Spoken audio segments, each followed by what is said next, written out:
നമ്മുടെ ജീവിതത്തിൽ പല രൂപത്തിലുള്ള ബുദ്ധിമുട്ടുകളും പരീക്ഷണങ്ങളും അനുഭവിക്കുന്നവരായിരിക്കും നമ്മൾ.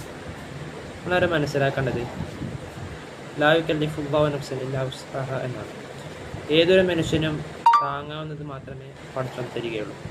അപ്പോൾ നമുക്കെന്തെങ്കിലും പരീക്ഷണങ്ങളോ പ്രശ്നങ്ങളോ ഉണ്ടെങ്കിൽ പടച്ചോൻ അത് നമ്മെ അത് സഹിക്കാൻ പറ്റുന്ന രൂപത്തിലാണ് പടച്ചോൻ നമ്മളെ പഠിച്ചിട്ടുള്ളത്.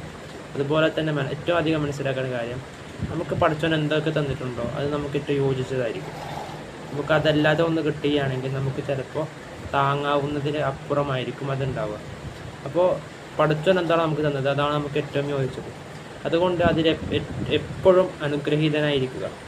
ഞാൻ ഒരു ഇൻറ്റേൺഷിപ്പിൻ്റെ സമയത്ത് ഒരാളുടെ ഫോൺ നഷ്ടപ്പെട്ട് അദ്ദേഹത്തിൻ്റെ അതിലാണ് ഓഫർ ലെറ്റർ ഉണ്ടായിരുന്നത്. Offer letter മിസ്സാവുകയാണ്.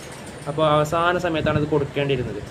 ആ സമയത്ത് നമ്മൾ വിളിച്ച് അതുമായി ബന്ധപ്പെട്ട ആൾക്കാരെ വിളിച്ച് അതുമായി ഇങ്ങനെ മിസ്സായിട്ടുണ്ട്, അപ്പോൾ അത് രണ്ടാമത്തെ റീസെൻ്റ് ചെയ്യണമെന്ന് പറഞ്ഞ സമയത്ത് ആണ് മനസ്സിലാകുന്നത് ശരിക്കും അവർ നമുക്ക് തന്ന സാധനമല്ല, അത് അദ്ദേഹത്തിൻ്റെ അതിന് ഉത്തരവാദിത്തപ്പെട്ട ഒരാൾ നേതൃത്വം അറിയാതെ തന്ന ഒരു ഓഫർ ലെറ്ററാണ് എന്ന് മനസ്സിലാവുകയും തിരിച്ച് രണ്ടാമത് ആ ഉത്തരവാദിത്തപ്പെട്ട നേതൃത്വം തന്നെ നമുക്ക് അയക്കുകയും ചെയ്തു.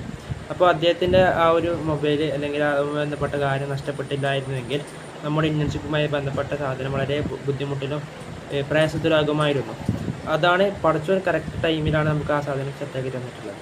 അപ്പോൾ പടച്ചോൻ എന്തൊക്കെ നമുക്ക് തന്നിട്ടുണ്ടോ അതൊക്കെ നമുക്ക് ഏറ്റവും മോശ രൂപത്തിലായിരിക്കും. അതിന് നമ്മൾ എപ്പോഴും സംതൃപ്തരായിരിക്കുക. പടച്ചോൻ അതിന് തൗഫീഖ് നൽകട്ടെ.